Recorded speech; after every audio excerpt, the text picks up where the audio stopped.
நேற்று வரைக்கும் நம்ம டைம் மேனேஜ்மெண்ட் டெக்னிக்ஸ் பார்த்தோம். அதுக்கான தனி திறமைகள் என்னென்னு பார்த்தோம். அதுக்கான பெனிஃபிட்ஸ், கரெக்டாக டைம் மேனேஜ்மெண்ட் பண்ணினா என்னென்ன பெனிஃபிட்ஸ் கிடைக்கும் அப்படிங்கிறத பார்த்தோம். அடுத்ததாக நம்ம இப்போ பார்க்க போகிறது நமக்கு உதவக்கூடிய சில டிப்ஸ். இப்படியெல்லாம் பண்ணால் டைம் மேனேஜ்மெண்ட்டு நம்ம நல்லபடியாக செய்யலாம், எஃபெக்டிவாக இருக்கும் டைம் மேனேஜ்மெண்ட் அப்படின்னு சொல்லி சில டிப்ஸ் இருக்குது. அந்த டிப்ஸ் எல்லாம் என்னென்னு பார்ப்போம். டிப்ஸ்னால் உங்களுக்கு தெரியும் இல்லையா, சில விஷயங்கள் நமக்கு ஹெல்ப் பண்ணக்கூடிய சில விஷயங்கள். அந்த என்னென்ன டிப்ஸ், எஃபெக்டிவ் டைம் மேனேஜ்மெண்ட்க்கு என்னென்ன டிப்ஸ் அப்படின்னு பார்ப்போம். ஃபஸ்ட் வந்து ஸ்வாட் அனாலிசிஸ்னு ஒன்று இருக்குது. SWOT அப்படின்னு பேர். ஸ்வாட் அனாலிசிஸ்னு ஒன்று இருக்குது. அப்படின்னா என்னன்னு கேட்டிங்கன்னா, இது வந்து ஒரு ஆக்ரோனிம். அதோட எக்ஸ்பேன்ஷன் என்னன்னு பார்த்தீங்கன்னா, S for strength, W for weakness, O for opportunities, T for techniques. இப்போ இந்த ஸ்வாட் அப்படிங்கிறது வந்து இதை நம்ம தான் சுய பரிசோதனை அப்படின்னு நம்ம வச்சுக்கலாம். சுயமாக நம்மளை எப்படி பரிசோதனை பண்ணி நம்மளோட ஸ்ட்ரென்த் எல்லாம் என்னென்ன, நம்மளோட வீக்னஸ் என்னென்ன, நமக்கு என்னென்ன ஆப்பர்ச்சுனிட்டிஸ் இருக்குது அப்படிங்கிறத கரெக்டாக நம்ம வந்து தெரிஞ்சுக்கிட்டோம்னா, நம்ம கோல் செட்டிங்கிறது வந்து டைம் மேனேஜ்மெண்ட்டுக்கு நான் சொன்னேன் இல்லையா, குறிக்கோள் செட் பண்ணணும். அது வந்து அந்த குறிக்கோள் செட் பண்ணுறது வந்து ரொம்ப ஈஸியாக இருக்கும். திருப்பி நான் சொல்கிறேன், ஸ்வாட் அனலைசிஸ் அப்படின்னு சொல்லுவாங்க. சுய பரிசோதனை, நம்மளை பற்றின பரிசோதனை. நம்மளோட ஸ்ட்ரென்த் என்ன, நம்மளோட வீக்னஸ் என்ன, நமக்கு என்னென்ன ஆப்பர்ச்சுனிட்டிஸ் இருக்குது அப்படிங்கிறது நம்ம பரிசோதித்து பார்க்கும் முயற்சி தான் ஸ்வாட் அனலைசிஸ்ங்கிறது. இப்போ நமக்கு என்னென்ன ஸ்ட்ரென்த் இருக்கலாம், நம்ம நல்ல பேச்சாளராக இருக்கலாம், நமக்கு லாங்குவேஜ் தமிழ் நல்ல ப்ரொஃபிஷியண்ட்டாக இருக்கலாம், இல்லை ஹிந்தியில் பயங்கர ப்ரொஃபிஷியண்ட்டாக இருக்கலாம், மேக்ஸில் புலியாக இருக்கலாம். இதெல்லாம் நம்மளோட ஸ்ட்ரென்த்ஸ். அதே மாதிரி நான் பொறுமையாக இருப்பேன், ரொம்ப பொறுமைசாலி. அதே மாதிரி எனக்கு வந்து ஒரு சோர்ந்து போயிட மாட்டேன், தோல்விகளை கண்டா நான் சோர்ந்து போயிட மாட்டேன். இந்த மாதிரி நமக்கு நிறைய நம்மளோட ஸ்ட்ரென்த்ஸ் இருக்கலாம். வீக்னஸ் என்னென்னா, எனக்கு ரொம்ப கோவம் வரும், என்னால் மேக்ஸ் 1, 2 கூட எழுத முடியாது, எனக்கு 4 பேரோடு பேசணுன்னா முடியாது. இந்த மாதிரியான வீக்னஸ், அதெல்லாம் வீக்னஸ்னு சொல்லலாம். ஆப்பர்ச்சுனிட்டிஸ் என்னென்ன எனக்கு இருக்குது, என்னென்ன வாங்கிறதுக்கு எனக்கு ஆப்பர்ச்சுனிட்டி இருக்குது, என்னோடய குடும்ப பேக்ரவுண்டுக்கு பிஸ்னஸ்க்கு நல்ல ஆப்பர்ச்சுனிட்டி இருக்குது.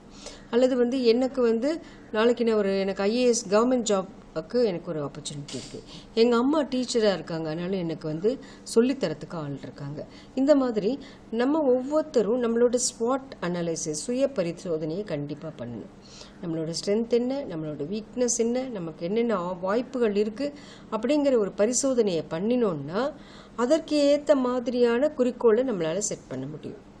இப்போ பார்த்தீங்கன்னா, குறிக்கோள் செட் பண்ணுறதுக்கு இந்த கண்டிப்பாக செய்யாமல் நான் சும்மா நான் வந்து IAS ஆஃபீஸர் ஆவேன், இல்லைன்னா மேத்தமேட்டிக்ஸ் ப்ரொஃபஸர் ஆவேன் அப்படின்னு நீங்கள் சொன்னீங்கன்னா, எனக்கு 2 4ன்னு கூட கூட்ட முடியாது, எனக்கு கூட்ட தெரியாது அப்படின்னா நான் எப்படி ஒரு மேக்ஸ் ப்ரொஃபஸர் ஆக முடியும்? எனக்கு ஆராய்ச்சி மைண்டே கிடையாது, நான் எப்படி PhD பண்ண முடியும், நான் ஒரு ரிசர்ச்சர் ஆக முடியும்? ஸோ இந்த மாதிரியான நிறைய விஷயங்கள் நம்ம வந்து முதல்ல நம்மளை பற்றி தெரிஞ்சுக்கணும். நம்மளை பற்றி தெரியணும்னா நமக்கு சுய பரிசோதனை இருக்கணும், நமக்கு ஹானஸ்ட்டாக அதை செய்யணும். நம்ம உண்மையாக நேர்மையாக, இப்போ நம்ம பொதுவிலே வந்து சொல்லுவாங்க, நம்மளை சுற்றி நம்ம ஒரு பசுந்தோல் பூத்திப்போம். நம்ம மற்றவங்கக்கிட்ட நம்மளோட வீக்னஸ் எல்லாம் காமிச்சிக்கவே மாட்டோம். எப்பவுமே நம்ம வந்து நம்மளோட ஸ்ட்ரென்த்தை மாத்திரம்தான் மற்றவங்கள்ட்ட சொல்லுவோம். வீக்னஸ் அவ்வளோ தூரம் எந்த ஹியூமன் பீயிங் சொல்கிறதுக்கு யோசிப்பாங்க. ஆனால் உங்களுக்கு நீங்களே சொல்லிக்கலாம், நீங்களே சுயமாக பரிசோதனை பண்ணிக்கலாம். நான் வந்து எனக்கு வந்து ஆமாம் நான் ரொம்ப கோவப்படுறேன், சீக்கிரமாக மற்றவங்க ஒரு வார்த்தை சொன்னால் என்னால் தாங்க முடியலை, நான் டக்குன்னு நான் ரியாக்ட் பண்ணிடுறேன் மற்றவங்க பேச்சுக்கெல்லாம், கிரிட்டிசிசம்ஸ் என்னால் பொறுத்துக்கவே முடியலை, என்னால் 4 பேரோட பழக முடியலை. இப்படிங்கிற விஷயங்கள் எல்லாம் வந்து உங்களை அனலைஸ் பண்ணும்போது, நீங்களே பரிசோதனை பண்ணும்போது உங்களால் இதெல்லாம் எடுத்துக்க முடியும். அதனால் அந்த ஸ்வாட் analysis, SWOT, S for strength, W for weakness, O for opportunity, T for technique. இந்த ஸ்வாட் அனலைசிஸை நம்ம செய்ய அடிக்கடி செய்யணும். நம்ம இது ஒரு தடவை செய்தால் போதாது, அடிக்கடி செய்யணும். நம்ம குறிக்கோள்கள் மாறும்போது ஒவ்வொன்றையும் நான் சொன்னேன் இல்லையா, குறுகிய கால குறிக்கோள்கள், நெடுங்கால குறிக்கோள்கள், இப்படியெல்லாம் நம்ம நிறைய குறிக்கோள்கள் வச்சுருப்போம். இப்போ ஒரு குறுகிய கால குறிக்கோள் ஒன்று அடைஞ்சிட்டோன்னா அப்போ நம்ம திருப்பி ஒரு ஸ்வாட் அனலைசிஸ் பண்ணணும். அப்போ சுய பரிசோதனை, நான் செய்தது கரெக்டாக, நான் இதுலேருந்து என்ன கற்றுக்கிட்டேன், இதில் என்னென்ன தவறுகள் நான் செஞ்சேன், அந்த தவறுகள் என்னோட நேச்சராக, அதை நான் மாற்றணுமா, இப்படிங்கிற ஒரு சுய பரிசோதனை ஒவ்வொரு நேரத்துலேயும் ஒவ்வொரு காலகட்டத்திலையும் ஒவ்வொரு குறிக்கோள் முன்னாடியும் பின்னாடியும் நம்ம அதை கண்டிப்பாக பார்க்கணும். அப்படி பண்ணால் மாத்திரம்தான் நம்மளால் குறிக்கோள்களை ரியலிஸ்டிக்காக, நான் சொன்னேன் இல்லையா நேற்று, ஒரு ரியலிஸ்டிக் குறிக்கோள்கள் நம்ம எப்போவுமே செட் பண்ணணும்னு, அந்த ரியலிஸ்டிக்காக குறிக்கோள்கள் நம்மளால் செட் பண்ண முடியும். இல்லைன்னா நம்ம செட் பண்ணுற குறிக்கோள்கள் ரியலிஸ்டிக்காக இருக்காது. அதே மாதிரி எல்லாத்தையுமே பிளான் இன் அட்வான்ஸ். டிப்ஸ் சொல்லிட்டு இருக்கேன் இப்போ உங்களுக்கு. என்னென்ன டிப்ஸ் டைம் மேனேஜ்மெண்ட்டுக்கு உங்களுக்கு ஹெல்ப் பண்ணும் அப்படிங்கிறது சொல்லிகிட்ருக்கேன். ஒன்று பிளான் இன் அட்வான்ஸ். எதையுமே முன்கூட்டியே, நான் சொன்னேன் இல்லையா, கணிக்கிற திறன் இருக்கணும், நம்ம அதை வளர்த்துக்கணும். ஃபோர் சைட்டட் அப்படின்வாங்க. ஓரளவுக்கு நம்ம பின்னாடி என்ன நடக்குங்கிறது கொஞ்சம் முன்னாடியே கொஞ்சம் ஆலோசித்து ஆராய்ச்சி செய்து வைக்கணும். அதுக்கேற்ற மாதிரி நம்ம பிளான் இன் அட்வான்ஸ். நான் உங்ககிட்ட முன்னாடி சொன்னேன், நாளைக்கு வரைக்கும் எல்லாத்தையும் தள்ளி போடக்கூடாது. 10 மணிக்கு நம்ம இன்றைக்கி ஒரு இடத்துல இருக்கணும்னா நம்ம ஒரு 7 மணிக்கு இந்த எவ்வளோ டிராஃபிக் இருக்கும். இப்போ இங்கேருந்து மதுராந்தகத்துலேருந்து சென்னை போனோன்னா ஒரு நார்மலாக 1 மணி நேரம் ஆகும்னா நம்ம ஒரு 2 மணி நேரம் நம்ம அதுக்கு கொடுக்கணும். அந்த டிராஃபிக் டயத்தை பற்றி யோசிக்கணும். இந்த டயத்தில் டிராஃபிக் நிறையா இருக்கும், அப்போ 1 மணி நேரம் பத்தாது, 2 மணி நேரம் பத்தாது, ஒரு 3 மணி நேரம். இந்த மாதிரி நிறைய விஷயங்களை பிளான் இன் அட்வான்ஸாக யோசித்து கணித்து ஒரு விஷயத்தை பிளான் பண்ணணும். அதுக்கு ஒரு பிளானர்னு நீங்கள் வச்சுருப்பீங்களான்னு தெரியல, ஒரு டைரியில் பிளானர்னு இருக்கும். அந்த டாஸ்க் பிளான் நான் சொன்னேன் இல்லையா நேற்று, அதே மாதிரி ஒரு பிளானர் வச்சுக்கணும். இந்த நாள் 5ஆம் தேதி இந்த காரியங்கள் எல்லாம் செய்யணும், பிப்ரவரி மாதம் இந்த காரியங்கள் எல்லாம் செய்யணும். இந்த மாதிரி நம்ம ஒரு பிளானர் வச்சு அது மாதிரி செய்யணும். இன்னொரு டிப் என்னன்னு பார்த்தீங்கன்னா, ஈட் லெஸ். கொஞ்சமாக சாப்பிட்றவங்க ரொம்ப சக்ஸஸ்ஃபுல்லாக இருப்பாங்க. அவங்களால எல்லா காரியத்தையும் வேகமாக செய்ய முடியும், யோசித்த மாதிரி செய்ய முடியும். நிறையா சாப்பிட்டுட்டோன்னா என்ன ஆகும், பாதி நேரம் தூக்கத்தில் தான் போகும். ஹங்க்ரி மைண்ட் அப்படின்னு சொல்லுவாங்க. ஹங்க்ரி மைண்ட் இன் ஹங்க்ரி பாடி அப்படிங்கிற ஒரு ப்ராவர்ப் இருக்குது. எங்கள் உடம்பில் ஹங்கர் இருக்கோ அப்போ தான் மனசுலேயும் ஹங்கர் இருக்கும். அப்போ கொஞ்சமாக சாப்பிட்றவங்களுக்கு பார்த்தீங்கன்னா ஆக்டிவாக இருக்கும், மூளை ரொம்ப ஆக்டிவாக இருக்கும். அதனால் அதை கண்டிப்பாக அந்த ஈட்லெஸ், எந்த வேலைகளையுமே நம்ம 3 வேளை சாப்பிட்றோம். சித்தர்கள்லாம் சொல்கிறாங்க 3 வேளை சாப்பிட வேண்டிய அவசியமே இல்லைன்றாங்க. ஆனால் நம்ம 3 வேளை சாப்பிட்டு பழகிட்டோம், பரவாயில்ல. ஆனால் அதை கொஞ்சம் கம்மாக சாப்பிட்றத நம்ம கண்டிப்பாக தெரிஞ்சுக்கணும். அதே மாதிரி ஹெல்தி ரிலாக்ஸேஷனுங்கிறது நிறைய ரிலாக்ஸேஷன் நமக்கு இருக்குது. ரிலாக்ஸேஷன் சொல்கிறதுனா என்னென்ன, நம்மளையே நம்ம என்டர்டெயின் பண்ணிக்கிறது, இந்த ரிலாக்ஸ் பண்ணிக்கிறது அப்படின்னு சொல்லும்போது அதுக்கான சமயம் நம்ம கண்டிப்பாக ஒதுக்கணும். ஆனால் இந்த ரிலாக்ஸேஷனில் ஒரு விஷயம் இருக்குது. இந்த டிவி இடியட் பாக்ஸ்னு எங்கள் காலத்துலலாம் சொல்லுவாங்க. இடியட் பாக்ஸ் அப்படின்வாங்க. இடியட் பாக்ஸ்னால் என்னென்னா முட்டாளது, அது எதோ சொல்லும், நம்ம அதை கேட்டுகிட்டே இருப்போம். இப்போ சினிமாவும் அப்படி தான், யாரோட வியூவையும் ஏதோ ஒரு கதையை சொல்கிறாங்க. ஓகே, அதெல்லாம் நமக்கு ரிலாக்ஸ் பண்ணும், என்டர்டெயின்மெண்ட் பண்ணும். ஆனால் ரிலாக்ஸ் பண்ணுமா? என்டர்டெயின்மெண்ட் வேறு, ரிலாக்ஸேஷன் வேறு. புரியுதா? என்டர்டெயின் பண்ணுமோ, என்டர்டெயின்மெண்ட் எல்லாமே ரிலாக்ஸ் பண்ணாது. நீங்கள் பார்த்துருப்பீங்க சில நேரங்களில் ரொம்ப நேரம் டிவி பார்த்துட்டு இருந்தால் சோர்வாக இருக்கும், கண்ணெல்லாம் சோர்வாக இருக்கும், மைண்டெல்லாம் அப்படியே பாகிள்டாக இருக்கும். அந்த மாதிரி அதை என்டர்டெயின்மெண்ட் எல்லாம் ரிலாக்ஸேஷன் கொடுக்குங்கிறத சொல்ல முடியாது. அதே 1 மணி நேரம் நல்லா விளையாடி பாருங்கள், அது மைண்டும் பாடியும் ரிலாக்ஸ்ட் ஆனீங்க, நைட் நல்லா தூங்குவீங்க, பாடி நல்ல ஃபிட்டாக இருக்கிற மாதிரி இருக்கும். அது ரிலாக்ஸேஷன். அல்லது ஒரு மைண்டுக்கு கேம் கொடுக்குற மாதிரியான, மைண்டுக்கு வேலை கொடுக்குற மாதிரியான ஏதாவது ஒரு கேம் விளையாடி பாருங்கள், அப்போ ரிலாக்ஸேஷன் கிடைக்கும். மனசு சோர்வாக இருக்குது, அப்போ யார்கிட்டையாவது ஒரு நல்ல நம்பிக்கையை தரக்கூடிய யார்கிட்டையாவது பேசி பாருங்கள், அப்போ ரிலாக்ஸேஷன் கிடைக்கிற மாதிரி இருக்கும். அதனால் தூக்கம்ங்கிறது ரிலாக்ஸேஷன் சொல்ல முடியாது. அது ஒரு தேவை, பயாலஜிக்கல் நீட். எப்படி நமக்கு தண்ணி 6 டம்ளர் தண்ணி குடிக்கணுமோ அது மாதிரி 8 ஹவர்ஸ் தூங்கணுங்கிறது வேறு. பட் தூங்கிறத ரிலாக்ஸேஷனாக வச்சுக்கூடாது. ரிலாக்ஸேஷனுங்கிறது வேறு, என்டர்டெயின்மெண்ட்டுங்கிறது வேறு. என்டர்டெயின்மெண்ட் எல்லாமே, எல்லா என்டர்டெயின்மெண்ட்டும் ரிலாக்ஸேஷன் கிடையாது, அதையும் நம்ம நல்லா புரிஞ்சுக்கணும். அதனால ரிலாக்ஸேஷனுங்கிறது உடலையும் மனசையும் ரிலாக்ஸாக வச்சுக்கிறதுக்கான டைம் நம்ம ஒதுக்கி தான் ஆகணும். அது ஒரு யோகாவாக இருக்கலாம், அது ஒரு மெடிடேஷனாக இருக்கலாம், அது வந்து ஒரு கேமாக இருக்கலாம், ஃபிசிக்கல் கேமாக இருக்கலாம், இல்லை மென்டல் கேமாக இருக்கலாம், அல்லது வந்து அதெல்லாம் அதுக்கான சமயம் வந்து கண்டிப்பாக நம்ம ஒதுக்கினோம்னா it will pay rich dividend. அது வந்து நம்ம டைம் வேஸ்ட் நம்ம சொல்ல மாட்டோம், முடியாது. நம்ம மைண்ட் வந்து ஆக்டிவ் ஆகிடும், ஹங்க்ரி ஆகிடும்.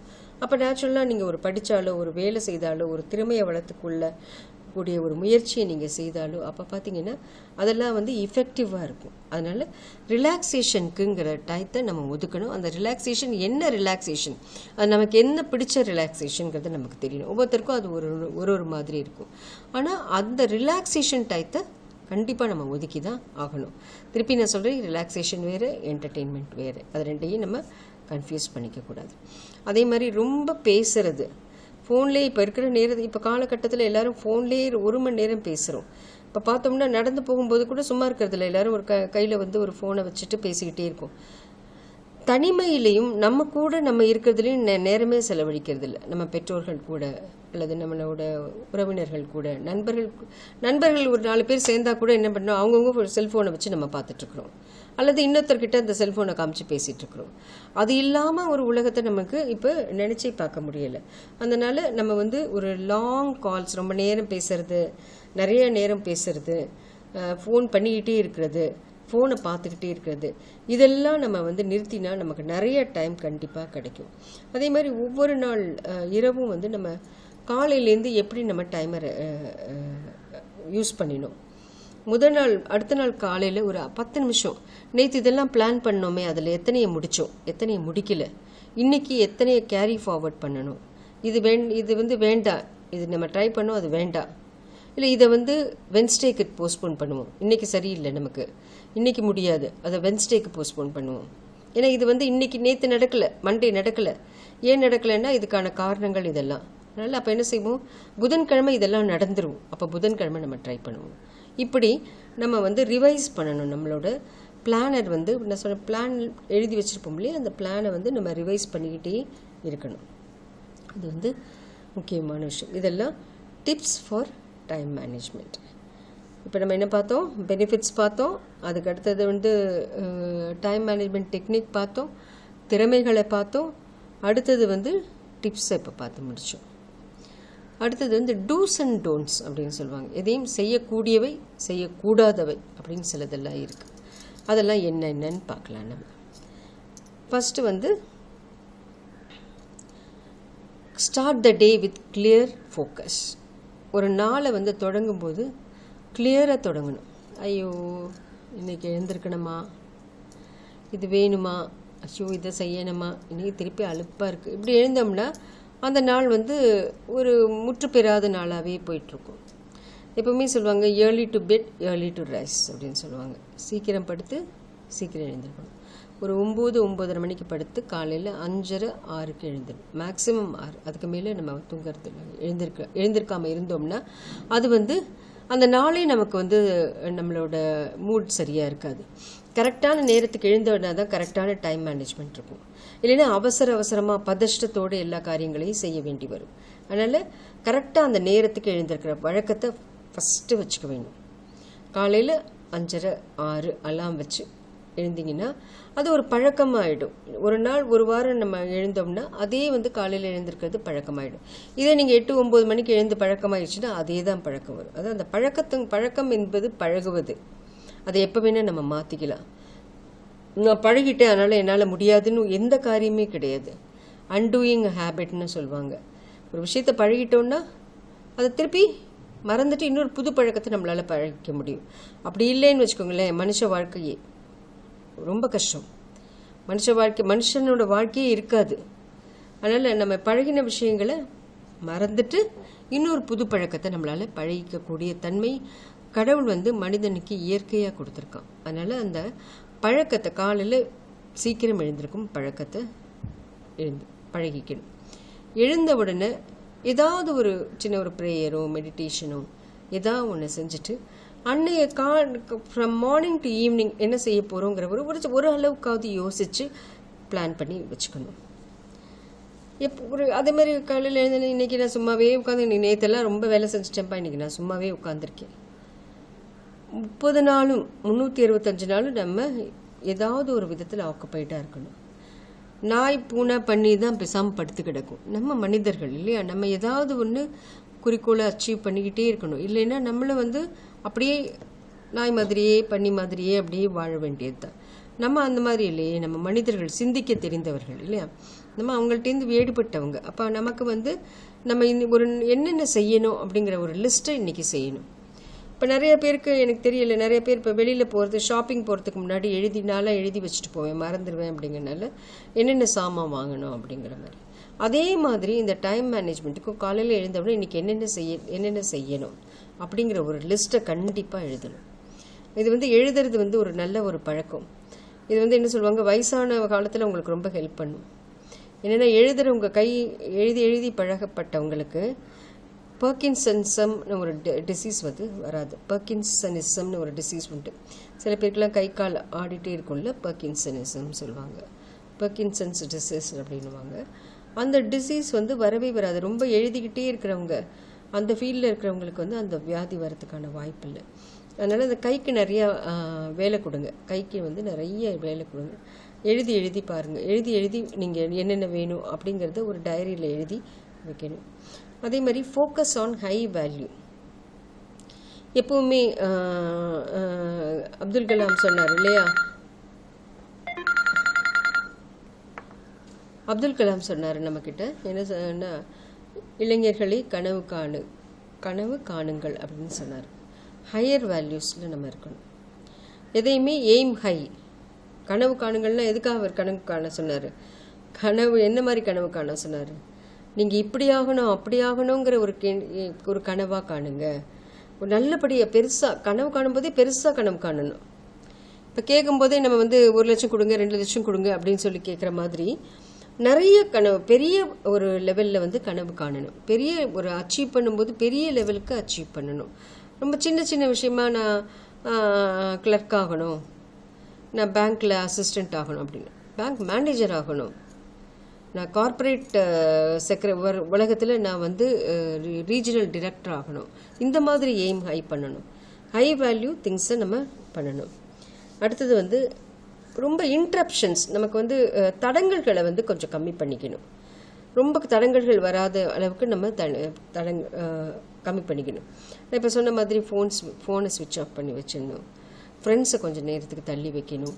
ஒரு தனிமையாக உங்களால் இருந்து படிக்க முடியுமோ, இல்லை உங்களோட குறிக்கோளை அச்சீவ் பண்ணுறதுக்கு தனிமையில் ஏதாவது செய்ய முடியும், தனிமையான ஒரு இடம் கிடைக்கும்னா அந்த தனிமையான ஒரு இடத்தை தேர்ந்தெடுத்து அங்கே போய் நீங்கள் காரியங்களை செய்யும்போது இன்னும் கொஞ்சம் பெட்டராக செய்ய முடியும், இஃபெக்டிவாக செய்ய முடியும். அடுத்தது பார்த்திங்கன்னா லிமிட் மல்டி டாஸ்கிங். இந்த மல்டி டாஸ்கிங்கிற வார்த்தை ஒருவேளை உங்களுக்கு புதுசாக இருக்கும். Multi tasking, MULTITASKING.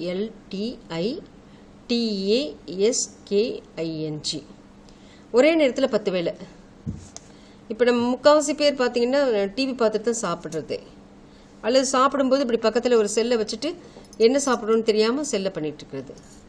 இல்லை நிறைய பேர் டிவி பார்த்துட்டும் செல்ஃபோனும் பார்த்துட்ருப்பாங்க. இல்லை வண்டியை ஓட்டிக்கிட்டே செல்ஃபோனில் பேசிகிட்டு இருக்கிறது.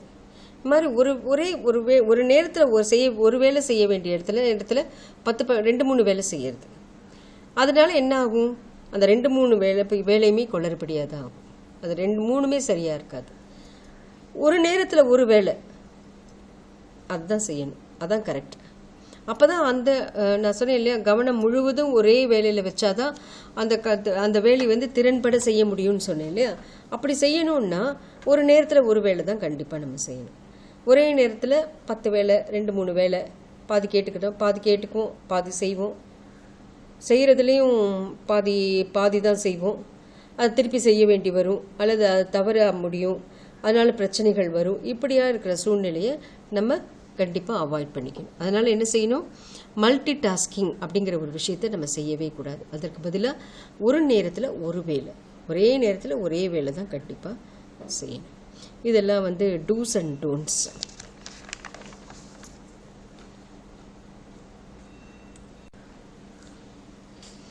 இப்போ நம்ம டைம் மேனேஜ்மெண்ட்டை பற்றி பார்த்துட்டோம். இப்போ நம்ம பார்க்க போகிறது கோல் செட்டிங்கை பற்றி பார்க்க போகிறோம்.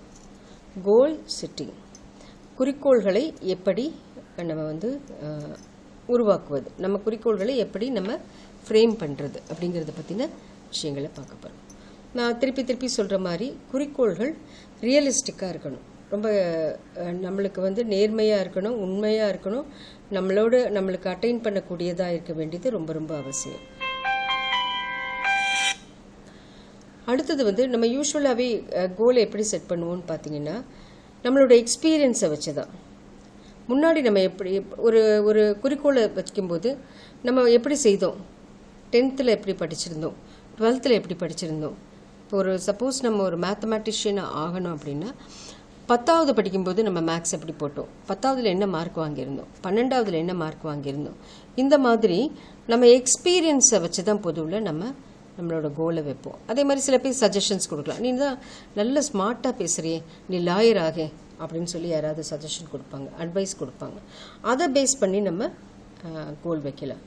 ஸோ இந்த 2 விஷயங்களை வச்சு நம்ம நார்மலாக கோல் வைப்போம். நம்மளோட சஜஷன்ஸ், அதை இப்போ குறிக்கோள்களை நம்ம வைக்கும்போது ஒன்று நம்மளோட பழைய எக்ஸ்பீரியன்ஸ் எல்லாம் வச்சு நம்ம வைப்போம். இல்லைன்னா யாராவது நம்ம கொடுக்குற அட்வைஸை பேஸ் பண்ணியோ, இல்லைன்னா யாராவது நம்ம கொடுக்குற சஜஷன்ஸை பேஸ் பண்ணியோ நம்ம குறிக்கோள்களை செட் பண்ணுவோம்.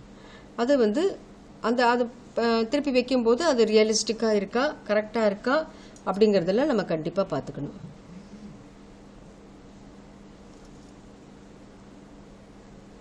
அதே மாதிரி ஒரு குறிக்கோள், பெரிய ஒரு குறிக்கோள், ஒரு குறுகிய கால குறிக்கோளாக இருக்கட்டும், பெரிய நெடுங்கால குறிக்கோளாக இருக்கட்டும், எந்த குறிக்கோளாக இருந்தாலும் அதை சின்ன சின்ன வேலைகளாக நம்ம வந்து மாற்றிடணும். சின்ன சின்ன டாஸ்காக நம்ம மாற்றி தான் ஸ்மால் டாஸ்க்னு சொன்னால் வேலைகள், சிறு சிறு வேலைகளாக அதை மாற்றணும். குறிக்கோளுங்கிறது என்ன, நம்ம அட்டைன் பண்ணக்கூடிய, நம்ம அடையக்கூடிய ஒரு பொசிஷன், பதவி அல்லது வந்து ஒரு வேலையாக இருக்கும். அது எதுவாக இருந்தாலும் அதை சிறிய சிறிய வேலைகளாக அல்லது சிறிய சிறிய குறிக்கோள்களாக மாற்ற வேண்டும். அது குட்டி குட்டியாக மாற்றணும். இப்போனா நான் ஒரு மேத்தமெட்டிஷியன் ஆகணும்னா ஃபஸ்ட்டு வந்து நான் தினமும் கிளாஸ் ஒர்க்கை நான் கரெக்டாக செய்யணும். மேக்ஸ் சம்மந்தப்பட்ட புக்கெல்லாம் படிக்கணும். நான் நெட்டில் அதை போய் சர்ச் பண்ணணும். இப்படி நிறைய சிறிய சிறிய வேலைகளாக நம்ம வந்து அதை மாற்றிக்கணும். அப்போ அந்த சிறிய சிறிய வேலைகளாக மாற்றி அந்த சிறிய சிறிய வேலைகளை எந்த நாளுக்குள்ளே நான் அந்த நெட்டை சர்ச் பண்ணணும், இத்தனாம் தேதிக்குள்ளே ஒரு 30 நாளைக்குள்ளே சர்ச் பண்ணியிருக்கணும். அதே மாதிரி இதை வந்து நான் வந்து தினமும் படிக்கணும். தினமும் காலையில் 5லேருந்து 6 நான் மேக்ஸ் செய்யணும். இந்த மாதிரி சின்ன சின்ன வேலைகளாக நம்ம அதை மாற்றுறது மாத்திரமில்லை, அதுக்கு ஒரு டெட்லைனும் கொடுக்கணும். இன்னைக்குள்ளே முடிக்கணும், அன்னைக்குள்ளே முடிக்கணும், இத்தனை மணி நேரம் இதுக்காக நான் செலவழிக்கணும். இந்த மாதிரி நம்ம செய்யணும். இப்போ சில நேரங்களில் வந்து நம்ம ஒரு சிறிய வேலையாக நம்ம அதை மாற்றிருப்போம். அந்த சிறிய வேலையை மாற்றுறதுக்கு பார்ப்போம். அப்போ வந்து அது வந்து சரிப்பட்டு வராமல் இருக்கலாம். உடனே என்ன செய்யணும், அப்படி இல்லைன்னா அதுக்கு பதிலாக என்ன செய்யலாம், அதுக்கு மாற்று என்ன, அந்த மாற்று என்னன்னு கண்டுபிடிச்சு அந்த மாற்றை வந்து ட்ரை பண்ணி பார்க்கணும். ஒன்னொன்றுக்கு ஒரு மாற்று எல்லாத்துக்குமே மாற்று மருந்துன்னு சொல்லுவாங்க இல்லையா. அப்போ பாம்பு கடி வந்துச்சுன்னா அதுக்கு ஒரு மாற்று மருந்து இருக்கும். அந்த மாதிரி எல்லா விஷயத்துக்கும் ஒரு மாற்று ஒன்று இருக்கும். ஒரு விஷயத்தை செய்யறதுக்கு ஒரு ஊருக்கு போகலான்னு வச்சுக்கோங்களேன், நேராகவும் போகலாம், சுற்றியும் போகலாம், 2-3 வழிகள் இருக்கும் இல்லையா. இப்போ ஒரு வந்தவாசி போனோன்னா வந்தவாசி இப்படியும் போகலாம், அப்படியும் போகலாம், ஹைவேயும் வழியாகவும் போகலாம், இல்லை நீங்கள் மேல்மருவத்தூர் போயும் போகலாம். இப்படி 2-3 வழிகள் இருக்கும்.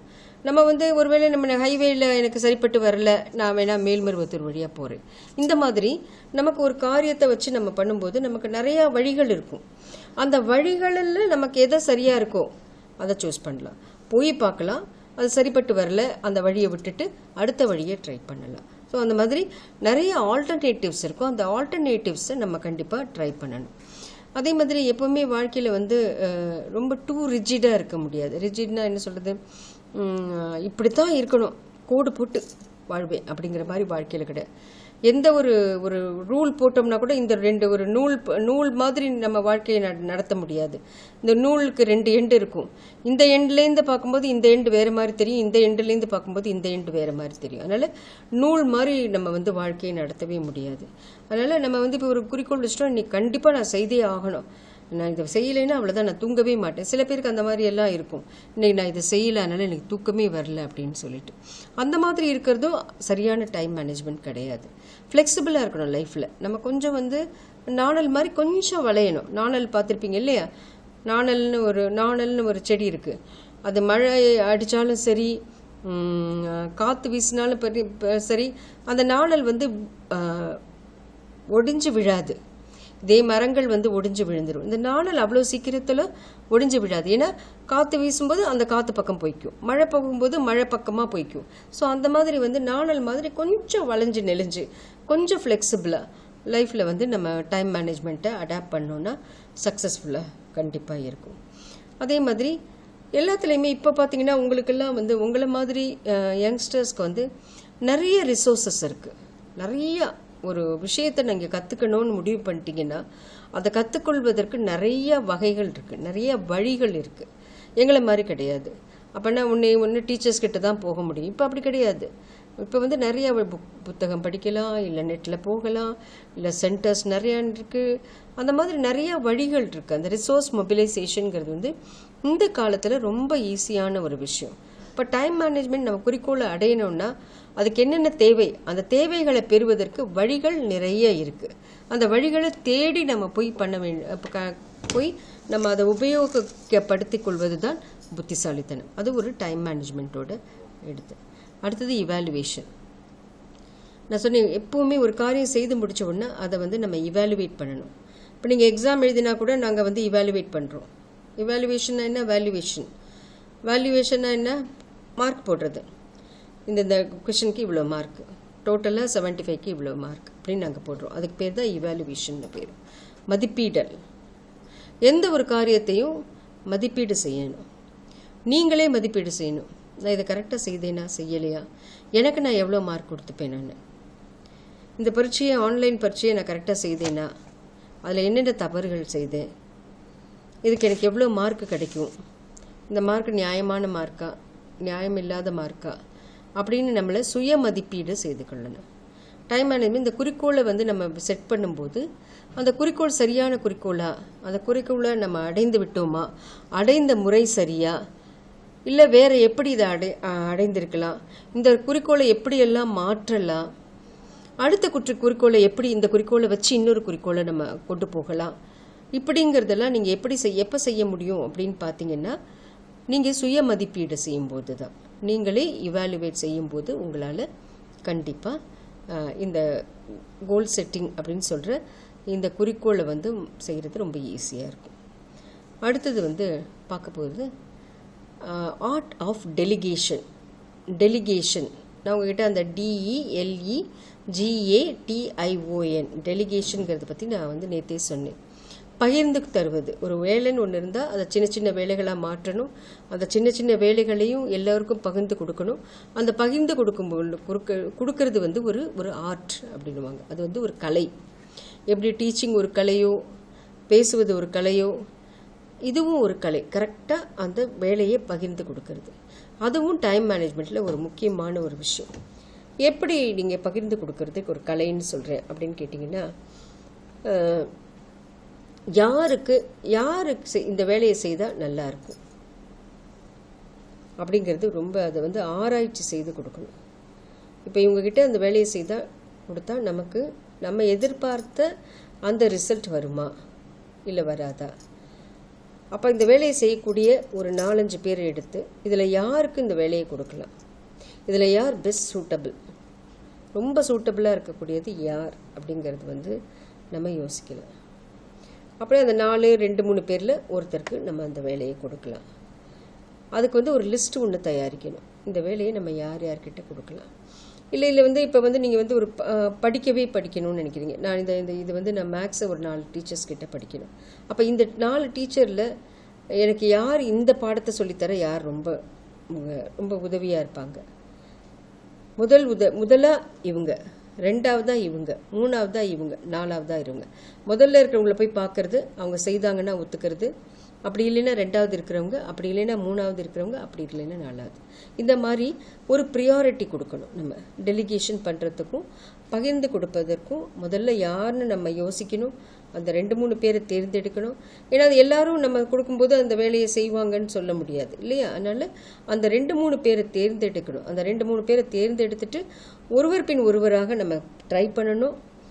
அது யாருக்கு ஒருவேளை மூணாவது மனிதருக்கு தான் அதை வந்து ஒத்துக்கொள்கிறாங்கன்னா அந்த மூணாவது மனிதருக்கு நம்ம கொடுக்கணும். அப்புறம் அவங்களுக்கு என்ன செய்யணும், கரெக்டாக இன்ஸ்ட்ரக்ஷன் கரெக்டாக கொடுக்கணும். எப்படி நீங்கள் வேணும்னு நினைக்கிறீங்க அந்த வேலை, எப்படி செய்யணும்னு நினைக்கிறீங்க அந்த வேலையை, அதை கரெக்டாக கொடுக்கணும். சும்மா அந்த பேப்பருக்கு இப்போ இந்த இதெல்லாம் செய்து முடிச்சிருப்பா அப்படின்னு சொல்லிட்டு போயிட்டீங்கன்னா நீங்கள் எதிர்பார்க்குற அந்த ரிசல்ட் கிடைக்காது. அப்போ இதை எப்படி செய்யணும், அப்போ இதை செய்யும்போது இந்த பேப்பரெல்லாம் இப்படி திருப்பும்போது பார்த்துக்கோ, இது கிழிஞ்சிரும், இதுக்கு வந்து அதனால் ரொம்ப கேர்ஃபுல்லாக இந்த பேப்பரை திருப்பணும். பட் இதை பற்றி கவலை இல்லை, இதை நீ வந்து ஈஸியாக திருத்திடலாம். இப்படி இந்த மாதிரி கிளியராக இன்ஸ்ட்ரக்ஷன் கொடுக்கணும். ரூல்ஸ் அண்ட் ரெகுலேஷன்ஸ் என்னென்ன இதுக்கான. இப்போ நான் ஒரு பேப்பரை வேல்யூ பண்ண ஒருத்தர்கிட்ட கொடுத்தேன்னா, தம்பி பார்த்து திருத்தப்பா, இதுக்கு பதில்கள்லாம் இதில் இருக்குது, இதுக்கு இத்தனை மார்க்கு, இப்படி எழுதியிருந்தா தான் நீ இந்த மார்க்கை போடணும், இவ்வளோ தான் எழுதியிருந்தாங்கன்னா அதுக்கு 3 மார்க்கு தான் போடணும்.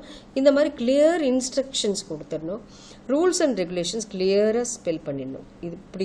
இதுதான் ரூல், இதுக்கு மேலே இல்லை. இது ஒருவேளை இதை நீ மாற்றணுன்னா என்கிட்ட கேட்டு தான் மாற்றணும் அப்படிங்கிறதையும் நீங்கள் சொல்லிடணும். அப்போ அந்த டெலிகேட் பண்ணிட்டேங்கிறனால அவருக்கு வந்து முழு சுதந்திரமும் கொடுத்துட முடியாது, அவருக்கு ஓரளவுக்கு தான் கொடுக்க முடியும். நீ இதை இந்த ரூலை மாத்திரன்னு வச்சுக்கோயேன், இது ஃப்ளெக்சிபிளாக இருக்குன்னா என்கிட்ட சொல்லு, நம்ம 2 பேரும் சேர்ந்து உட்காந்து அதை என்ன பண்ணலாம், ஃப்ளெக்சிபிளாக இருக்கலாமா, இந்த ரூலை மாற்றலாமா, மாற்றாமலே இதுக்கு வேறு ஏதாவது வழி இருக்கா, இப்படி ஏதாவது நம்ம கண்டுபிடிக்கலாம் அப்படின்னு நம்ம சொல்லுவோம். அது ஒரு முக்கியமான விஷயம். அதே மாதிரி அவங்களுக்கு ஏதாவது கிளாரிஃபிகேஷன், அவங்களுக்கு வந்து சில நேரங்களில் புரிதல் இல்லாமல் இருக்கலாம். நம்ம தானே அந்த குறிக்கோளை வச்சோம், அதனால் அந்த குறிக்கோள் வந்து அவங்களுக்கு புரிதல் இல்லாமல் இருக்கலாம். அப்போ அந்த புரிதலை வந்து அவங்களுக்கு ஏற்படுத்தணும். அவங்களுக்கு ஏதாவது சந்தேகங்கள் இருந்தால் அந்த சந்தேகங்கள் எல்லாம் நம்ம கிளாரிஃபை பண்ணணும். அதே மாதிரி clear expectation of the task. நீங்கள் என்ன விரும்புகிறீங்க, இது இப்படி தான் வரணும்னு நான் விரும்புகிறேன், இந்த மாதிரி ரிசல்ட் தான் கிடைக்கணும்னு விரும்புகிறேன், நான் இப்படி இருக்கணும், அதுக்கேற்ற மாதிரி நீங்கள் செய்யுங்க அப்படிங்கிற உங்கள் எதிர்பார்ப்பை வந்து வெளியில் சொல்லணும். நீங்கள் மனசுக்குள்ளே இப்படிலாம் வரணும்னு எதிர்பார்க்குறேன் அப்படின்னு மனசுக்குள்ளே வச்சுட்டு அவர்கிட்ட ஒன்றுமே சொல்லாமல் அந்த வேலையை அவர் முடித்த பிறகு நீ இப்படி வரும்னு நான் நினைக்கல, நான் இப்படி எதிர்பார்க்கல, நீ இப்படி செஞ்சுருப்பேன்னு நான் எதிர்பார்த்தேன்னா நீங்கள் மனசுக்குள்ளே நினச்சது அவருக்கு எப்படி தெரியும், தெரியாது இல்லையா? அதனால் அந்த எதிர்பார்ப்பு, உங்களுடைய எதிர்பார்ப்பு என்னங்கிறது clear expectation of the task should be explain to the person. கரெக்டாக நீங்கள் வந்து அவர்கிட்ட அந்த எதிர்பார்ப்பை கிளியராக சொல்லிடணும். அடுத்தது கோஆர்டினேஷன் பிட்வீன் டாஸ்க். உங்களுக்கும் அந்த யாரை நீங்கள் அந்த வேலைக்கு கொடுத்தீங்களோ அவங்களுக்கும் நடுவில் நல்ல வந்து ஒரு புரிதல் இருக்கணும், நல்ல ஒரு கோஆர்டினேஷன் இருக்கணும். நீங்கள் அவர்கிட்ட கிளியராக பேசணும், அவர் உங்ககிட்ட எப்போ வேணால் அப்ரோச் பண்ணணும். இது சம்மந்தமாக அவருக்கு ஏதாவது சந்தேகங்களோ இல்லை தேவையோ இருந்தால் அவர் எப்போ வேணால் அவங்கள கூப்பிட்டு கேட்குற மாதிரியான சூழ்நிலை இருக்கணும். இதெல்லாம் இருந்தால் தான் அந்த வந்து பகிர்ந்து கொடுப்பதுங்கிறது சரியாக இருக்கும். அதே பகிர்ந்து கொடுக்கறதுல இன்னொன்று பார்த்தீங்கன்னா, அப்பப்போ நீங்கள் ரிவ்யூ பண்ணணும். ஒரு டாஸ்க்கை கொடுத்துட்டு நான் 10 நாள் கழிச்சு வந்து பார்க்குறேன்ப்பா அப்படின்னு கிடையாது. அது முடிச்சு ஒரு நாள் முடிச்ச உடனே ஏன்ப்பா எப்படி போயிட்டுருக்குது, நல்லா இருக்கா, இதில் ஏதாவது பிரச்சனை இருக்கா, நம்ம ஏதாவது மாற்றிக்கலாமா அப்படின்னு சொல்லிட்டு ஒரு 2 நாளைக்கு ஒரு தடவை அவரை போய் பார்க்கணும், 3 நாளைக்கு ஒரு தடவை அவரை போய் பார்க்கணும், அல்லது ஒரு ஃபோனில் விசாரிக்கணும். இந்த மாதிரி ரிவ்யூ பண்ணிகிட்டே இருக்கணும். நம்ம ரிவ்யூ வந்து அடிக்கடி அதை பற்றி இவன விஷயங்களை நம்ம தெரிஞ்சுக்கணும். ரொம்ப நல்லா பண்ணிட்டாரு அப்படின்னா appreciation or award should be given. நம்ம என்ன, ரொம்ப தேங்க்ஸ்ப்பா, ரொம்ப நல்லா பண்ண, சந்தோஷமாக இருந்துச்சு, அப்ரிசியேஷன். ஒரு வார்த்தை, நன்றிங்கிற வார்த்தை வந்து பெரிய விஷயம், நல்லா செஞ்சேங்கிறது ஒரு பெரிய விஷயம். அதை நம்ம கொடுக்க தயாராக கூட. நம்ம டெலிகேட் பண்ணதை வந்து செய்யணும்னு எல்லாருக்கும் கட்டாயம் இல்லை. அதை செய்யும்போது அவங்க நல்லா செஞ்சாங்க, நம்ம அதில் திருப்தியானோம் அப்படின்னா அதுக்கு வந்து நம்ம கண்டிப்பாக ஒரு வாக்கு, நல்லா இருந்துச்சுப்பா, ரொம்ப நல்லா இருந்தது, ரொம்ப நல்லா செய்தீங்க, ரொம்ப சந்தோஷம், தேங்க்யூ வெரி மச் அப்படிங்கிறத கண்டிப்பாக சொல்லணும். அதே மாதிரி அதை சொல்லிவிட்டு இதெல்லாம் மாற்றிக்கலாம். சின்ன சின்ன விஷயங்கள் ரொம்ப நல்லா இருந்துச்சு, எல்லாமே ரொம்ப நல்லா இருந்தது, பட் ஒரு சின்ன ஒரு விஷயம் மாத்திரம் இருக்குது, இது நீங்கள் அடுத்த தடவை மாற்றிக்கங்க. இந்த மாதிரி விஷயங்கள்லாம் சில தவறுகள் நடந்தது, இந்த தவறுகளை மாத்திரம் நம்ம அடுத்த தடவை திருத்திக்கலாம் அப்படின்னு நம்ம வந்து கமெண்ட்ஸ் ஃபார் இம்ப்ரூவ்மெண்ட் சொல்லணும். ஸோ நான் இப்போ வந்து ஒரு பகிர்ந்து கொடுப்பது வந்து அது வந்து ஒரு கலை. அந்த கலை வந்து இந்த மாதிரியெல்லாம் இருக்கணும். எப்படி இருக்கணும், அது யார் யார் நம்மளை வந்து நம்ம பகிர்ந்து கொடுக்க போகிறோமோ அந்த லிஸ்ட்டை உருவாக்கி அவங்க ஒவ்வொருத்தரையாக ட்ரை பண்ணி கடைசியில் அவங்கக்கிட்ட அந்த வேலையை பகிர்ந்து கொடுக்கணும். அப்போ பகிர்ந்து கொடுக்கும்போது அவங்கக்கிட்ட கிளியராக இன்ஸ்ட்ரக்ஷன் ரூல்ஸ் எல்லாம் கரெக்டாக சொல்லணும். அவங்களுக்கு தேவைப்பட்ட சந்தேகங்கள் எல்லாம் கிளாரிஃபை பண்ணணும். இந்த நேரத்தில் இந்த நிமிஷத்தில் நீங்கள் முடிக்கணுங்கிறத கிளியராக அவங்கக்கிட்ட சொல்லணும். அதே மாதிரி உங்களோட எதிர்பார்ப்புகள் அந்த வேலையில் என்னென்ன இருக்கும் அந்த வேலைகள் அந்த எதிர்பார்ப்புகள் எல்லாம் கிளியராக சொல்லி முடிக்கணும். அப்புறம் உங்களுக்கும் அவங்களுக்கும் அந்த யாருக்கு நீங்கள் அந்த வேலையை பகிர்ந்து கொடுத்துருக்கீங்களோ அவங்களுக்கும் உங்களுக்கும் நல்ல ஒரு புரிதல் இருக்கணும். ரொம்ப புரியணும் அவங்களுக்கும் உங்களுக்கும். அதே மாதிரி அவங்க அந்த வேலையை செய்து முடிக்கும் போதும் சரி, முடித்து கொண்டிருக்கும் போதும் சரி, நல்ல வார்த்தைகளை சொல்லணும், அப்ரிசியேஷனை கொடுக்கணும், உங்களோட நன்றிகளை தெரிவிக்கணும், உங்களுடைய மகிழ்ச்சியை தெரிவிக்கணும். சிறிய தவறுகள் இருக்கும்போது அதை வந்து ரொம்ப நாசுக்காக சுட்டி காமிக்கணும். ரொம்ப நாசுக்காக இந்த மாதிரி சின்ன சின்ன விஷயங்கள் இருந்தது அப்படின்னு சொல்லிட்டு, அதுவும் என்னென்னா குறை கண்டுபிடிக்கணுங்கிறதுக்காக இல்லை, அது அவங்க வந்து அடுத்த தடவை செய்யும்போது இன்னும் நல்லா செய்யணும் அப்படிங்கிறதுக்கான ஒரு முத்தாய்ப்பாக இருக்கணுங்கிற ஒரு எண்ணத்தில் சின்ன சின்ன குறைகளை சுட்டி காட்டலாம். அதே மாதிரி அவுட் சோர்சிங் எப்போவுமே வந்து நம்மளே எல்லாத்தையும் செய்யணும் அப்படிங்கிறத வந்து கண்டிப்பாக வச்சுக்கக்கூடாது. நம்ம எங்கெங்கே நான் சொன்னேன் மொபிலைசேஷன் ஆஃப் ரிசோர்ஸஸ்ன்னு சொன்னேன். அதாவது வெளியே இருக்கும் ரிசோர்ஸஸ் எல்லாம் எவ்வளோ தூரம் கலெக்ட் பண்ண முடியுமோ, எவ்வளோ தூரம் நம்ம உபயோகிக்க முடியுமோ அதை உபயோகிக்கணும். நான் உங்ககிட்ட நேற்று ஒரு கதை சொன்னேன் இல்லையா, ஒரு பெரிய பாறாங்கல் இருந்தது, அந்த பாறாங்கல்லை எப்படி அதை ரிமூவ் பண்ணுறதுக்கு எப்படி ஒரு உதவி கேட்டாங்கங்கிற மாதிரி எல்லாம் ஒரு ஒரு ஒரு விஷயத்துக்கு வந்து பல தரப்புலேயும் நமக்கு வந்து ரிசோர்ஸஸ் இருக்குது. அந்த ரிசோர்ஸஸ் எல்லாம் நம்ம கரெக்டாக அதை வந்து நம்ம போய் அணுகி அந்த ரிசோர்ஸஸ் யூஸ் பண்ணுறதுல நம்மளோட திறமை இருக்குது. நெக்ஸ்ட் நம்ம வந்து we have been seeing time management பார்த்துட்டு இருந்தோம். டைம் மேனேஜ்மெண்ட்டில் டிஃப்ரெண்ட் மேட்டர்ஸ் பார்த்துட்டு இருந்தோம்.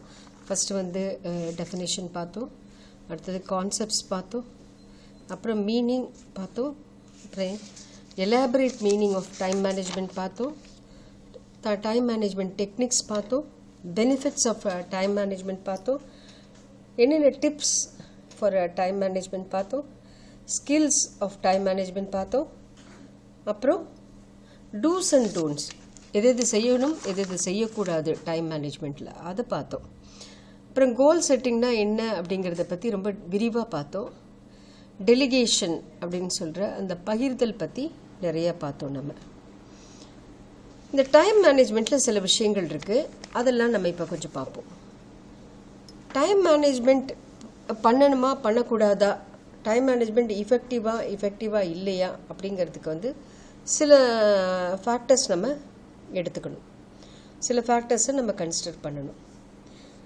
இப்போ டைம் மேனேஜ்மெண்ட்னால சில பேருக்கு வந்து ப்ரெஷரைஸ்டாக ஆகிடும். நான் சொன்னேன் இல்லையா, ஸ்ட்ரெஸ்ஸை குறைக்கும் அப்படின்னு சொல்லி நான் சொன்னேன் பெனிஃபிட்ஸை. டைம் மேனேஜ்மெண்ட்டோட பெனிஃபிட் என்னன்னு நான் கேட்கும்போது அது ஸ்ட்ரெஸ்ஸை குறைக்கும், ஆங்ஸைட்டியை குறைக்கும் அப்படின்னு சொன்னேன் நான். அது வந்து சில சமயம் டைம் மேனேஜ்மெண்ட்டே நமக்கு வந்து ஆங்ஷியஸ் ஆகக்கூடாது, அதை நம்ம பார்த்துக்கணும். இப்போ பார்த்தீங்கன்னா டைம் மேனேஜ்மெண்ட் பண்ணுறதே வந்து 7லேருந்து 8 சொல்லிட்டோமே 7லேருந்து 8 நம்ம படிக்கிறோம்னு சொல்லிட்டோமே அப்படின்னு சொல்லிட்டு அதுவே நமக்கு வந்து ப்ரெஷர் ஆகக்கூடாது, பேர்டன் ஆகக்கூடாது, ஸ்ட்ரெஸ் ஆகக்கூடாது. அது ஒரு விஷயம் நம்ம நோட்டீஸ் பண்ண வேண்டிய விஷயம்.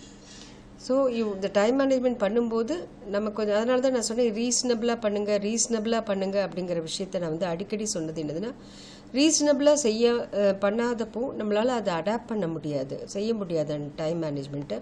அப்படி பண்ண முடியாமல் போகும்போது நமக்கு ஒரு கில்ட் வந்துடக்கூடாது, ஒரு குற்ற உணர்ச்சி வந்துடக்கூடாது. இப்போ அந்த டைம் மேனேஜ்மெண்ட் ஒரு குற்ற உணர்ச்சியை கொடுக்காத அளவுக்கு நம்ம வந்து டைம் மேனேஜ்மெண்ட்டை பண்ணணும்.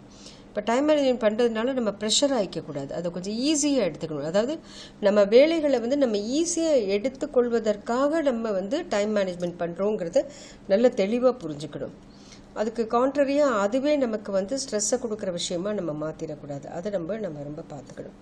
அதே மாதிரி அதை செய்யும்போது ரொம்ப ஆங்ஷியஸ் ஆகக்கூடாது, செய்யணும்னு ஒரு பதட்டம் வரக்கூடாது, இதை முடிச்சிடணும், ஏன்னா நம்ம வந்து இன்னைக்குள்ளே முடிக்கணும்னு சொல்லியிருக்கோம், அதனால் நம்ம கண்டிப்பாக இதை முடிச்சிடணும் அப்படின்னு ஒரு பதஷ்டமாக நம்ம எந்த ஒரு காரியத்தையும் செய்யக்கூடாது. எப்போவுமே நான் இந்த கோல் செட்டிங் போதோ இல்லை வந்து டெட்லைன் ஃபிக்ஸ் பண்ணும்போதோ நம்ம வந்து அலவன்ஸ்னு ஒன்று கொடுக்கணும். அதாவது ஒரு 10 நிமிஷத்துக்கு முடியக்கூடிய வேலைக்கு நம்ம ஒரு 20 நிமிஷம் கொடுத்து வைக்கணும். ஒரு 2 மணி நேரம் கொடுக்க வேண்டிய வேலைக்கு ஒரு 3 மணி நேரம் கொடுக்கணும். ஏன்னா அது எப்படி எடுக்குங்கிறது நமக்கு தெரியாது. பாஸ்ட் எக்ஸ்பீரியன்ஸை வச்சு தான் நம்ம யூஸ்வலாக டைம் செட் பண்ணுவோம். அதனால் அப்போ 2 மணி நேரங்கிறது வந்து நம்ம போன தடவை வந்து 2 மணி நேரத்தில் அதை முடிச்சிருக்கலாம், இல்லை இன்னொருத்தவங்க 2 மணி நேரத்தில் அந்த வேலையை முடிச்சிருக்கலாம். அதனால் நம்ம 2 மணி நேரத்தில் முடிக்கலாம் அப்படின்னு நம்ம நினச்சி எடுக்கும்போது அந்த வேலை சில நேரங்களில் முடியாமல் போய் அது 3 மணி நேரம் கூட எடுக்கலாம். அப்படி அந்த 3 மணி நேரம் எடுக்கும்போது நமக்கு ஒரு பதட்டம் வரக்கூடாது. அந்த பதற்றத்தை நம்ம அவாய்ட் பண்ணுறதுக்காக கொஞ்சம் அலவன்சஸ் கூட கொடுக்கணும். டெட்லைனை கொஞ்சம் தள்ளி வைக்கணும். 2 hours முடிய வேண்டிய ஒரு வேலைக்கு 2.5 hours கொடுக்கணும். அந்த மாதிரி ஒரு அலவன்சஸ், ரிஸ்க் அலவன்ஸ்னு சொல்லுவோம். நம்ம அந்த அலவன்ஸை கொடுத்து தான் நம்ம வந்து டெட்லைனை ஃபிக்ஸ் பண்ணணும். அதே மாதிரி ரொம்ப ஆர்கனைஸ்டாக இருக்கணும். ஒரு விஷயத்தை செய்யறதுக்கு முன்னாடி அதெல்லாம் அரேஞ்ச் பண்ணிக்கணும். அப்போ போய் திரட்டிட்டும் இருந்தோம்னா அந்த வேலை வந்து கண்டிப்பாக முடியாது. இன்றைக்கி இந்த நிமிஷம் நம்ம அந்த வேலையை எடுக்கிறோன்னா அந்த வேலையை வந்து ஆர்கனைஸ் பண்ணிக்கிறதுக்கு ஒரு 10 நிமிஷம் ஆகும். இப்போ நான் இந்த கிளாஸை எடுக்கிறேன்னா இந்த கிளாஸை வந்து நான் ப்ரிப்பேர் பண்ணுறதுக்கு ஒரு 2 மணி நேரம் ப்ரிப்பேர் பண்ணால் தான் இந்த கிளாஸை என்னால் எடுக்க முடியும். அதுக்கான நோட்ஸ் எல்லாம் ப்ரிப்பேர் பண்ணால் மாத்திரம்தான் என்னால் ஒரு 30 minutes பேச முடியும். அந்த மாதிரி நம்ம ஒரு வேலையை செய்யறதுக்கு முடியும். அதுக்கு என்னென்ன தேவையோ அந்த தேவைகள் எல்லாம் ப்ரிப்பேர் பண்ணி வச்சுக்கணும். நம்ம ஆர்கனைஸ் பண்ணி வச்சுக்கிட்டா மாத்திரம்தான் நம்மளால் இந்த டைம் மேனேஜ்மெண்ட்டை ஈஸியாக சுலபமாக செய்ய முடியும். அதே மாதிரி நம்ம நான் திருப்பியும் சொல்கிறேன், வேலைகளை பகிர்ந்து கொடுக்கணும். ஒருத்தரையே அந்த வேலைகளை செய்யவே கூடாது. நான் இது வரைக்கும் சொல்லாத ஒரு கான்செப்ட் ஒன்று இருக்குது. அது வந்து என்னன்னு கேட்டிங்கன்னா அசர்ட்டிவ்னஸ். ஸ்பெல்லிங் சொல்கிறேன், ASSERTIVE. அசர்ட்டிவ்னஸ்னு ஒரு மேட்டர் இருக்குது. அதுதான் ரொம்ப முக்கியம். வாட் இஸ் அசர்ட்டிவ்னஸ் அப்படின்னு கேட்டிங்கன்னா, saying no in the place where you have to say no. எங்கெல்லாம் முடியாதுன்னு சொல்லணுமோ அந்த இடத்துல கண்டிப்பாக நம்ம முடியாதுன்னு சொல்லணும். இப்போ வந்து ரொம்ப க்ளோஸ் ஃப்ரெண்டு கூப்பிட்றாங்க அப்படிங்கிறதுக்காக நம்ம போயிடக்கூடாது. இப்போ சொல்கிறதுக்கு எப்படி சங்கோஜப்படுறது, எப்படி சொல்கிறது, முகத்தில் அடித்த மாதிரி இருக்குமே, அவள் ஃபீல் பண்ணுவானே, அவங்க ஃபீல் பண்ணுவாங்களே, அப்படி கிடையாது. அது ஆனால் அதுக்குன்னு முகத்தில் அடிச்ச வர முடியாது அப்படின்னு சொல்கிறத விட, எனக்கு இப்போ வேலை இல்லை இருக்குப்பா, சண்டே வந்து ஒரு 2 மணிக்கு போகலாமா அப்படின்னு சொல்லி ஒரு பொலைட்டாக நோ சொல்வதற்கு பேர் தான் அசர்ட்டிவ்னஸ். இப்போ நான் அந்த ஸ்கில்ஸில் இந்த அசர்ட்டிவ்னஸ் ஸ்கில்லும் ரொம்ப முக்கியம். Saying no in the place where you have to say no. இப்போ நம்ம வந்து அதை சொல்ல கற்றுக்கிட்டா மாத்திரம்தான் நம்மளால் ஃப்ரூட்ஃபுல்லாக வேலைகளை செய்ய முடியும். இல்லைன்னா நம்ம வந்து நிறைய டயத்தை மிஸ்யூஸ் பண்ணிவிடுவோம். தேவையில்லாத விஷயங்களுக்கு நிறைய டைமை நம்ம செலவு செய்ய வேண்டி வந்துடும். அதனால் அதை கண்டிப்பாக நம்ம அசர்ட்டிவ்னஸ், சேயிங் நோ, எப்படி கரெக்டாக நோ சொல்லணுங்கிறத செய்யும். இல்லைன்னா பல வேலைகளை இழுத்து போட்டுட்டு தேவையில்லாமல் வேலைகளை செஞ்சிட்ருப்போம். அதே மாதிரி நான் மல்டி டாஸ்கிங்னு சொன்னேன் இல்லையா, அந்த மாதிரி அதையும் நம்ம திருப்பி நம்ம ஒரு வேலை இல்லாமல் 10 வேலைகள், அவங்க சொல்கிறாங்கன்னு இந்த வேலை, இவங்க சொல்கிறாங்கன்னு இந்த வேலை, எல்லா வேலையும் சேர்த்துட்டு ஒரு பெரிய ஒரு கதம்பமாக இருக்கும். எந்த வேலையும் ஒழுங்காக செய்ய முடியாமல் போயிடும். அதனால் கண்டிப்பாக அசர்ட்டிவாக சில விஷயங்களை நம்ம ஹேண்டில் பண்ண சொல்ல முடியாது. என்னால் இதை செய்ய முடியாது, எனக்கு வராது, எனக்கு தெரியாது, இதை பற்றி தெரிஞ்சுக்கிட்டு நான் வேணால் இந்த வேலையை செய்கிறேன் அப்படின்னு சொல்கிறதுக்கு நமக்கு தைரியம் வேணும். அந்த திறமையும் நம்ம கண்டிப்பாக வளர்த்துக்கணும். அதனால் இப்போ நல்ல ஒரு டைம் மேனேஜ்மெண்ட்டை பற்றி நம்ம வந்து ஓரளவுக்கு நம்ம படிச்சிருக்கோம். இப்போ நம்ம இதை வந்து ப்ராக்டிக்கலாக லைஃப்பில் யூஸ் பண்ணுறது ரொம்ப அவசியம். இது ஒரு படிப்பாக இல்லாமல் டைம் மேனேஜ்மெண்ட்டை நீங்கள் வந்து வாழ்க்கை முறையாக மாற்றிக்கணும். இது ஒரு வாழ்க்கை கல்வி. பார்த்திங்கன்னா சாஃப்ட் ஸ்கில் ட்ரைனிங்லலாம் வந்து டைம் மேனேஜ்மெண்ட்ங்கிறத சொல்லி தருவாங்க. இப்போ நீங்கள் ஒரு வேலைக்கு போனீங்கன்னா நிறைய இடத்துல வந்து டைம் மேனேஜ்மெண்ட் ஒரு கிளாஸ் எடுப்பாங்க. யாராவது ஒரு ட்ரெயினர் வந்து கிளாஸ் எடுப்பாங்க. ஏன்னா ஒரு வேலைக்கு போகிறதுக்கு முன்னாடி எப்படி அந்த வேலையை நம்ம வந்து செய்யணுங்கிறது வந்து ஒரு கலை. அந்த கலையை கண்டிப்பாக தெரிஞ்சுக்கணும். அதில் ஒரு விஷயம் வந்து டைம் மேனேஜ்மெண்ட். நான் முன்னாடி சொன்ன மாதிரி ஸ்மார்ட் ஒர்க் பண்ணணும், ஹார்ட் ஒர்க் பண்ண வேண்டாம். நீங்கள்லாம் வந்து பயோடேட்டாவில் எழுதிருப்பீங்க, ஐ எம் ஹார்ட் ஒர்க்கர் அப்படின்னு எழுதுவீங்க. இப்போல்லாம் யாருக்கும் ஹார்ட் ஒர்க் தேவையில்லை. செய்கிற வேலையை ஸ்மார்ட்டாக 10 நிமிஷம் 15 நிமிஷம் கரெக்டாக செய்துட்டு எஃபெக்டிவாக செய்துட்டு போகிறவங்கள தான் பிடிக்கும். 7 மணி வரைக்கும் பெஞ்சை தேய்ச்சிட்டு உட்காந்துருக்கிறது வந்து ஹார்ட் ஒர்க் கிடையாது. அது வந்து தேவையில்லாத வேலை. ஸ்மார்ட்டாக ஒர்க் பண்ணணும். 9 to 5 அந்த ஜாப்டாக இருந்தால் அந்த வேலையை எப்படி அழகாக செய்யணும், 1 மணி நேரத்தில் ஒரு வேலையை செய்யணும்னா அதை எவ்வளோ ஸ்மார்ட்டாக செய்யணும் அப்படிங்கிறது தான் ரொம்ப முக்கியம். அதுக்கு வந்து இந்த டைம் மேனேஜ்மெண்ட் ரொம்ப எஃபெக்டிவாக இருக்கணும். இப்போ ஒரு ஸ்டீஃபன் கோவி அப்படின்னு சொல்லிட்டு ஒருத்தர் வந்து ஸ்டீஃபன் கோவி அப்படிங்கிறவர் வந்து ஒரு ஸ்டைல் ஆஃப் டைம் மேனேஜ்மெண்ட் கொடுத்துருக்காரு. அதுக்கு பேர் ஸ்டீஃபன் கோவி மேட்ரிக்ஸ்னு பேர். அப்போ வந்து அது வந்து எது வந்து முக்கியமான வேலைகள், நான் உங்ககிட்ட சொன்னேன் இல்லையா, அர்ஜென்ட் ஒர்க் எது, அர்ஜென்ட் இல்லாத ஒர்க் எது, எது வந்து முக்கியமான வேலை, எது முக்கியம் இல்லாத வேலை அப்படின்னு சிலதை வந்து அவர் சொல்லியிருக்காரு. இப்போ ஒரு குழந்தை வந்து அழுதுட்டுருக்கு, க்ரையிங் பேபி, அது வந்து ரொம்ப அர்ஜென்ட். அந்த க்ரையிங் பேபியை உடனே நம்ம அட்டென்ட் பண்ணணும். அது வந்து இம்பார்ட்டண்ட் ப்ளஸ் அர்ஜென்ட் இல்லையா? அதே மாதிரி கிச்சனில் வந்து கேஸ் ஆன் பண்ணி வச்சுருக்கோம், அது important plus urgent. Phone call யார்கிட்டேருந்து வருது, பாஸ்கிட்டேருந்து வருது, ஹெச்ஓடிக்கிட்டேருந்து வருது, டீச்சர்கிட்டேருந்து வருது, யார்கிட்டேருந்து வருதுங்கிறத பார்த்து அது இம்பார்ட்டண்ட் அண்ட் அர்ஜென்ட். இன்னும் வந்து urgent, not urgent but important அப்படிங்கிறது என்ன பார்த்தீங்கன்னா, எக்ஸசைஸ் பண்ணணும். ஒவ்வொரு நாளும் எக்ஸசைஸ் பண்ணுறது ரொம்ப அவசியம். எல்லாருமே any age, from young age to old age, exercise, walking போகிறதோ இல்லை சைக்கிளிங் பண்ணுறதோ இல்லை ஸ்கிப்பிங் பண்ணுறதோ, ஏதாவது ஒரு எக்ஸசைஸ் கண்டிப்பாக தேவை. அது வந்து ரொம்ப முக்கியமானது.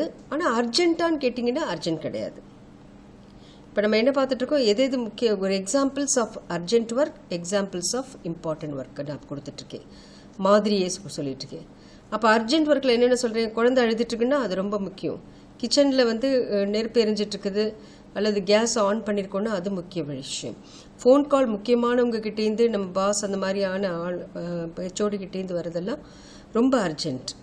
அதே மாதிரி இப்போ நாட் அர்ஜென்ட் ஆனால் இம்பார்ட்டண்ட் அப்படிங்கிறதெல்லாம் எதுதான்னு பார்த்தீங்கன்னா எக்ஸசைஸ் ரொம்ப ரொம்ப முக்கியம். ஆனால் அது வந்து மற்ற வேலைகளை தள்ளி வச்சுட்டு இதை செய்யணுமா அப்படின்னு கேட்டால் கண்டிப்பாக கிடையாது. அதே மாதிரி வெக்கேஷன், ஒரு ஊருக்கு போகிறது, வெக்கேஷன் எடுத்துக்கிறது, அதெல்லாம் வந்து கண்டிப்பாக நமக்கு வந்து ஒரு ரிலாக்ஸேஷன், அது கண்டிப்பாக தேவை. ஆனால் அது வந்து அதி முக்கியமாக அப்படின்னு கேட்டிங்கன்னா அல்லது அவசரமாக செய்யணும்னா அது இல்லை. இப்போவும் வேலைகள்லாம் ரொம்ப எல்லா வேலையும் முடிச்சிட்டோம், இப்போ ஃப்ரீயாக இருக்கும், ஏதாவது ஒரு ஊருக்கு போகலாம், ஏதாவது ஒரு பக்கத்தில் இருக்கிற ஒரு ஒரு சுற்றுலா தலத்துக்கு போகலாம் அப்படின்னு சொல்லிட்டு நம்ம யோசித்து போகலாம். அந்த சுற்றுலா வந்து இம்பார்ட்டண்ட். கண்டிப்பாக நான் சொன்னேன் இல்லையா, அவங்களுக்கு டைம், ரிலாக்ஸேஷனுக்கு டைம் கொடுத்துக்கங்க அப்படின்னு சொன்னேன் இல்லையா. அதில் வந்து எப்படி கேம்ஸ்க்கு ஸ்போர்ட்ஸுக்கு ரிலாக்ஸேஷன் டைமும், அதே மாதிரி சுற்றுலா செல்வதும் வந்து ரொம்ப ஒரு ரிலாக்ஸிங். அடுத்த ஒரு ஊருக்கு போய் அந்த ஊரோட கலாச்சாரம், அந்த மக்களை பார்க்குறது, அந்த ஊரில் இருக்கிற நல்ல விஷயங்களை தெரிஞ்சுக்கொள்வது, அல்லது அந்த ஊரில் இருக்கிற அழகான ஒரு ஃபால்ஸையோ ஒரு பிரிட்ஜையோ அல்லது ஒரு ஃபாரஸ்ட்டையோ பார்க்குறதுலாம் மனசுக்கு ரொம்ப இதமான விஷயம். நமக்கு நல்ல ஒரு சேஞ்ச் கிடைக்கிற ஒரு விஷயம், நல்ல ஒரு ரிலாக்ஸேஷன். அது வந்து இம்பார்ட்டண்ட். ஒரு வருஷத்துக்கு ஒரு தடவை போகலாம், இல்லை 2 வருஷத்துக்கு ஒரு தடவை போகலாம், இல்லை 6 மாதத்துக்கு ஒரு தடவை போகலாம். அவங்கவுங்களோட சூழ்நிலையை பொறுத்து அதை முடிவு பண்ணிக்கலாம். அதே மாதிரி அவர் இன்னொரு சில விஷயங்கள், நாட் அர்ஜென்ட்டும் கிடையாது, இம்பார்ட்டண்ட்டும் கிடையாது அப்படின்னிங்கன்னா, இன்ட்ரப்ஷன்ஸ். யாராவது ஒருத்தர் வந்து ஒரு வேலை செஞ்சுட்டு இருக்கும்போது நடுவில் வந்து பேச்சு கொடுத்தாங்கன்னா அப்போ தான் அந்த அசர்ட்டிவ்னஸ் ஸ்கில் வரணும். நோ, பேசாதீங்க, இப்போ என்கிட்ட பேசாதீங்க, நான் பேச மாட்டேன் இப்போ. அதே மாதிரி ஏதாவது ஃபோன் கால்ஸ் வருதுன்னா ஃபோனை ஸ்விட்ச் ஆஃப் பண்ணி வைக்கிறது. இதெல்லாம் வந்து நாட் அர்ஜென்ட், நாட் இம்பார்ட்டண்ட். அதே மாதிரி டைமை வேஸ்ட் பண்ணுறது, ஃபோன் கால் அட்டன் பண்ணுறது, இதெல்லாம் தேவையில்லாத ஃபோன் கால் அட்டன் பண்ணுறதெல்லாம் நாட் இம்பார்ட்டண்ட், நாட் அர்ஜென்ட். இது வந்து ஸ்டீஃபன் கோவி சொல்லியிருக்கு. ஸ்டீஃபன் கோவிங்கிறவர் அவரோட டைம் மேனேஜ்மெண்ட் ஸ்டைலை சொல்லியிருக்கிறாரு. இதோட டைம் மேனேஜ்மெண்ட்டோட சிலபஸ் கம்ப்ளீட்டட். கொஷின்ஸ் எல்லாம் ஒரு 7 கொஷின்ஸ் எடுத்து 5 கொஷின் அட்டன் பண்ண வேண்டி வரும். இதில் என்னென்ன கொஷின்ஸ் எல்லாம் மோஸ்ட்லி வரும்னு பார்த்தீங்கன்னா, skills of time management, techniques of time மேனேஜ்மெண்ட்னா என்ன, கான்செப்ட்னா என்ன, கோல் செட்டிங் எப்படி பண்ணணும், இந்த மாதிரியான ரீதிகளில் கொஷின்ஸ் எல்லாம் இருக்கும். February 1 உங்களுக்கு மோஸ்ட்லி எக்ஸாமினேஷன் இருக்கும். அதுக்கு ஏற்ற மாதிரி ப்ரிப்பேர் பண்ணுங்கள். இப்போ நான் சொன்னதெல்லாம் அப்படியே எழுதணும்னு இல்லை, இதெல்லாம் பேஸ் பண்ணி, இது வந்து ஒரு ஜென்ரல் பேப்பர். இப்போ நீங்கள் மற்ற பேப்பரை, கோர் பேப்பரோ அலைட் பேப்பரோ படிக்கிற மாதிரி இந்த பேப்பரை படிக்க முடியாது. இதில் வந்து கான்செப்ட்ஸை மாத்திரம் வச்சுட்டு நீங்கள் உங்கள் இமேஜினேஷனை யூஸ் பண்ணி பேப்பர்ஸில் எழுதணும். இது வந்து உங்களுக்கு நான் வந்து ஒரு கோடு தான் போட்டிருக்கேன். அந்த கோடை வச்சு ரோடு போட வேண்டியது உங்களோட பொறுப்பு. அதை எப்படி போடுறீங்கிறது உங்களோட சாமர்த்தியத்தை பொறுத்தது. இதெல்லாம் ஜென்ரல் சப்ஜெக்ட்ஸ் தான், நமக்கு ஓரளவுக்கு தெரிஞ்சிருக்கும். நீங்களும் வேறு எங்கேயாவது படிச்சிருப்பீங்க. இப்போ ஒன்றும் இல்லை, நெட்டை சர்ச் பண்ணிங்கனாலே உங்களுக்கு இது சம்மந்தமாக நிறையா மெட்டீரியல் கிடைக்கும். அதை வச்சு நீங்கள் இந்த பரீட்சை எழுதலாம்.